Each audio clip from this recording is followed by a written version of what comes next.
ချိန်ကလေးကချစ်တွေမပေးဘူးလေမနှင်းစီရဲ့မနှင်းစီရဲ့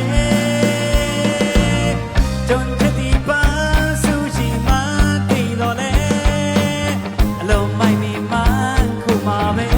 တည်တယ်ကွယ်ချစ်ခဲ့ပြီလို့တွေးပွေးပြီးမှပေါင်းတဲ့ကိုစူးကူးဆိုင်ရနေမိမလားအမုံရဲ့ဒီစူးတန်တရားပြန်ခံမနေခေရောပါပါစေ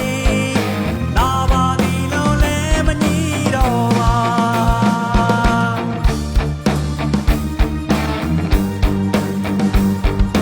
တို့တွေဝေးနေတာ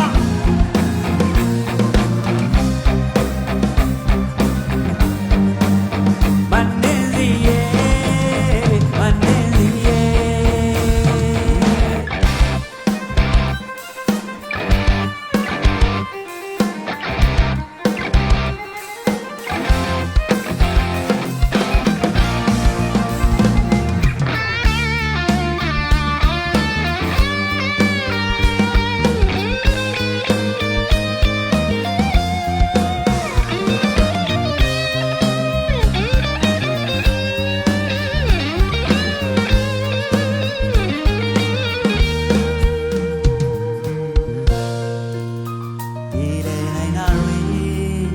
ပြေလည်နိုင်အောင်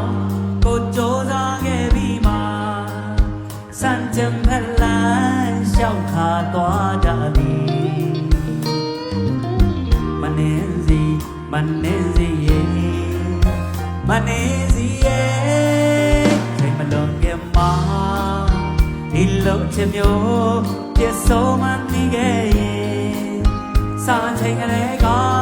ချစ်တွေမပေးဘူးလေမနှင်းစီရဲ့